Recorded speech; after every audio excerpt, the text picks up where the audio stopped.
Halo Sobat Belajar Ekonomi, senang sekali bisa menyapa kalian kembali pada video pembelajaran kali ini. Sobat Belajar Ekonomi, coba kalian perhatikan tajuk berita pada beberapa minggu terakhir.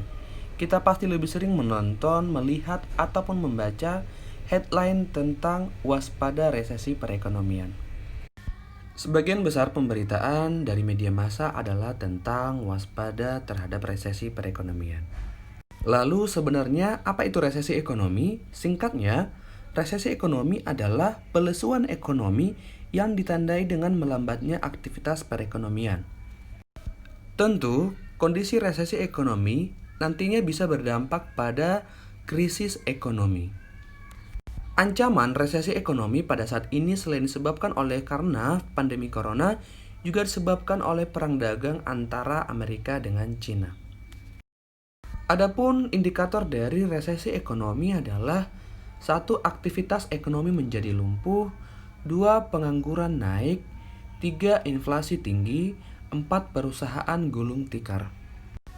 Keempat, indikator resesi ekonomi ini terjadi oleh karena turunnya permintaan masyarakat akan barang maupun jasa, sehingga berdampak pada menurunnya jumlah produksi oleh perusahaan. Pengurangan jumlah produksi tersebut menyebabkan stok barang yang ada di masyarakat akan berkurang sehingga berdampak pada inflasi ataupun kenaikan harga barang. Selain inflasi, angka pengangguran juga akan meningkat karena keuntungan perusahaan semakin berkurang sehingga mau tidak mau perusahaan akan melakukan PHK terhadap karyawannya. Bisa jadi lama-kelamaan perusahaan akan gulung tikar dan berdampak pada aktivitas ekonomi kita menjadi lumpuh. Oke, itu dia tadi penjelasan singkat mengenai resesi perekonomian. Jadi topik kita pada hari ini adalah tentang pertumbuhan ekonomi, yang mana itu berhubungan dengan kondisi resesi ekonomi.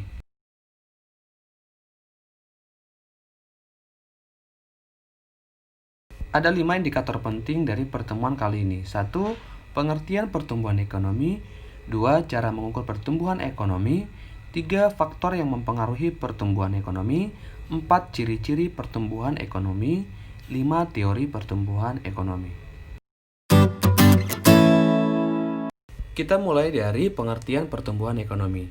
Pertumbuhan ekonomi adalah sebuah proses naiknya kapasitas produksi suatu perekonomian yang diwujudkan dalam bentuk kenaikan pendapatan nasional dalam jangka panjang, akan tetapi tidak memperhatikan perubahan struktur ekonomi.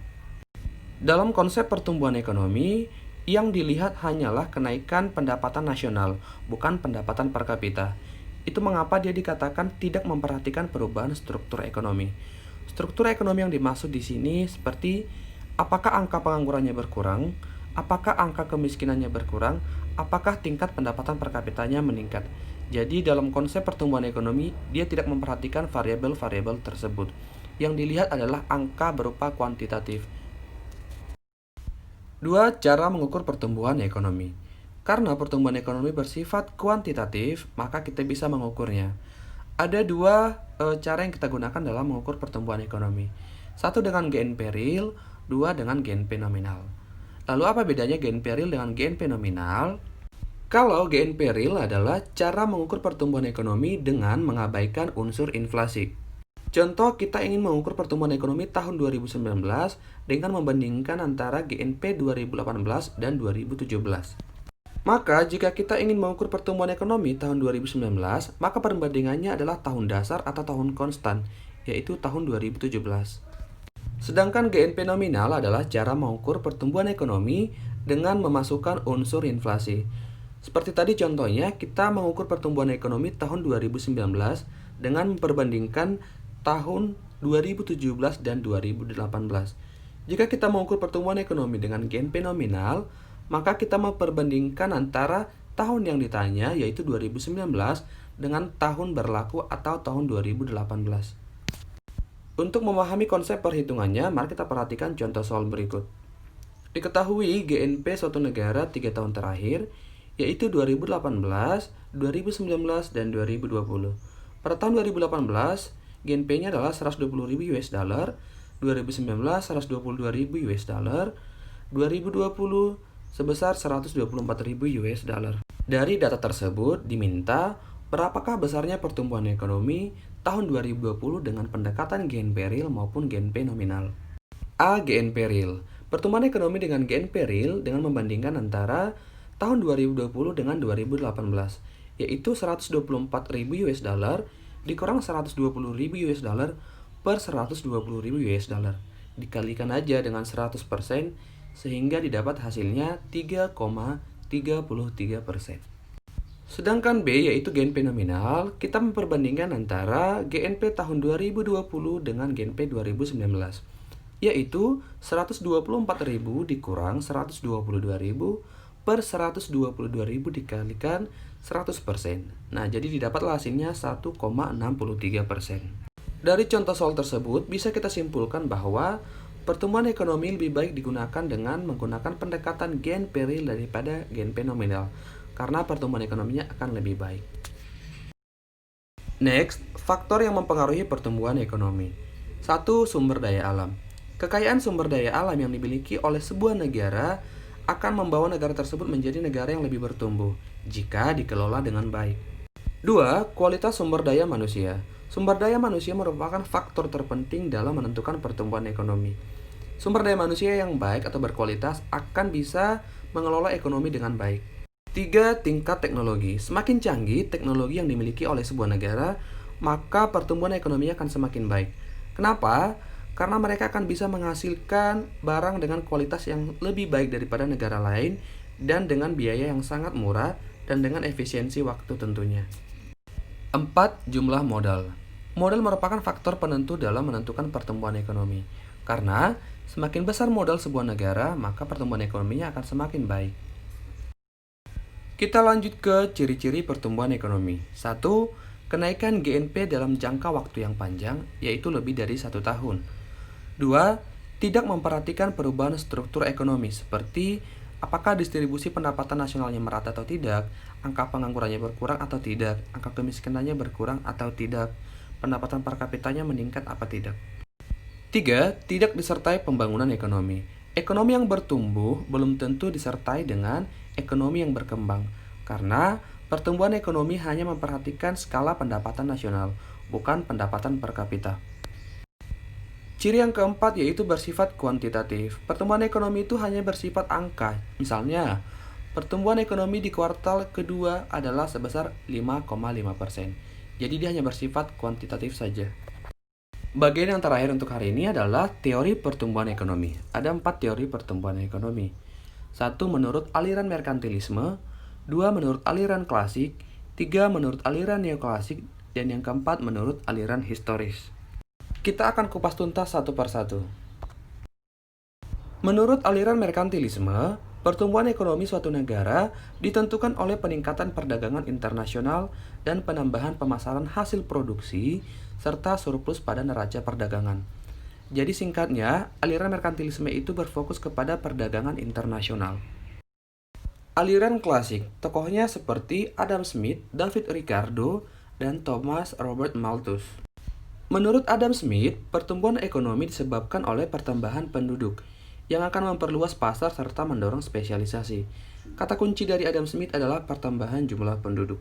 Sedangkan menurut David Ricardo, jika pertumbuhan penduduk terlalu besar, maka tenaga kerja akan melimpah dan akan terjadi penurunan pada upah, dan ini berdampak pada perekonomian kita akan menjadi stagnan. Jadi kata kunci dari David Ricardo adalah tenaga kerja. Sedangkan menurut Thomas Robert Malthus, ada 4 faktor yang mempengaruhi pertumbuhan ekonomi, yaitu jumlah penduduk, jumlah barang modal, luas tanah, dan tingkat teknologi yang digunakan.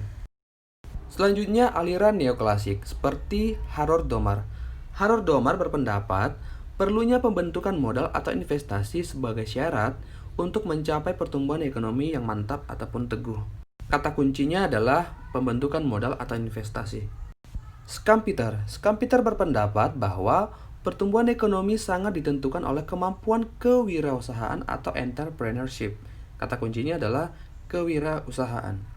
Robert Solow berpendapat bahwa pengaruh tabungan atau modal, populasi atau tenaga kerja, dan teknologi itu sangat signifikan terhadap pertumbuhan ekonomi ataupun pertumbuhan output suatu negara.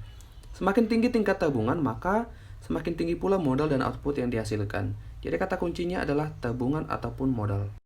Yang terakhir menurut aliran historis, Frederick List. Frederick List berpendapat bahwa pertumbuhan ekonomi muncul akibat dari tata cara produksi yang dilakukan oleh manusia. Ada 4 tahapan pertumbuhan ekonomi menurut Frederick List, yaitu 1. Masa berburu atau mengembara, 2. Masa beternak dan bertani, 3. Masa bertani dan kerajinan, 4. Masa industri atau perdagangan. Carl Busser berpendapat bahwa pertumbuhan ekonomi suatu negara didasarkan pada hubungan produsen dengan konsumen. Ada 4 tahapan pertumbuhan ekonomi menurut Carl Busser, yaitu rumah tangga tertutup, rumah tangga kota, rumah tangga bangsa, dan rumah tangga dunia. Werner Sombart berpendapat bahwa tahapan pertumbuhan ekonomi terjadi karena masyarakat memiliki susunan organisasi dan ideologi dalam masyarakat. Ada 3 tahapan pertumbuhan ekonomi menurut Werner Sombart, yaitu zaman perekonomian tertutup, zaman perekonomian kerajinan dan petukangan, zaman perekonomian kapitalis, yaitu terdiri dari kapitalis masa purba, kapitalis madya, kapitalis raya, dan kapitalis akhir. W.W. Rostow berpendapat bahwa pertumbuhan ekonomi suatu negara akan ada mengalami 5 tahapan. Adapun kelima tahap yang dimaksud adalah A. Tahap masyarakat tradisional. Tahap ini ditandai dengan pertanian pada tenaga kerja, belum mengenal iptek, dan hasil produksi hanya untuk keperluan sendiri. B. Tahap prasyarat lepas landas atau transisi. Ditandai dengan pendirian industri pertambangan, penggunaan modal dalam pertanian semakin meningkat, dan adanya pendanaan asing, yaitu berupa investasi dan tabungan. C. Tahap tinggal landas. Tahap ini ditandai dengan industri yang semakin meningkat, tabungan dan investasi semakin meningkat, adanya perubahan pada teknologi, adanya perubahan pada ekonomi secara internasional maupun regional. D. Tahap menuju kematangan. Tahap ini ditandai dengan pertumbuhan ekonomi yang semakin berkelanjutan, adanya diversifikasi pada industri, adanya penggunaan teknologi yang secara meluas, dan investasi serta tabungan meningkat sebesar 10-20% dari pendapatan. E. Tahap era konsumsi tinggi. Tahap ini merupakan tahap terakhir dari pertumbuhan ekonomi menurut W.W. Rostow, yang ditandai dengan proporsi ketenagakerjaan lebih tinggi daripada jasa, konsumsi barang yang tahan lama maupun jasa, dan belanja jasa kemakmuran semakin meningkat. Demikianlah video pembelajaran pada hari ini. Semoga apa yang saya sampaikan dapat bermanfaat bagi kalian dan berguna bagi masa depan kalian.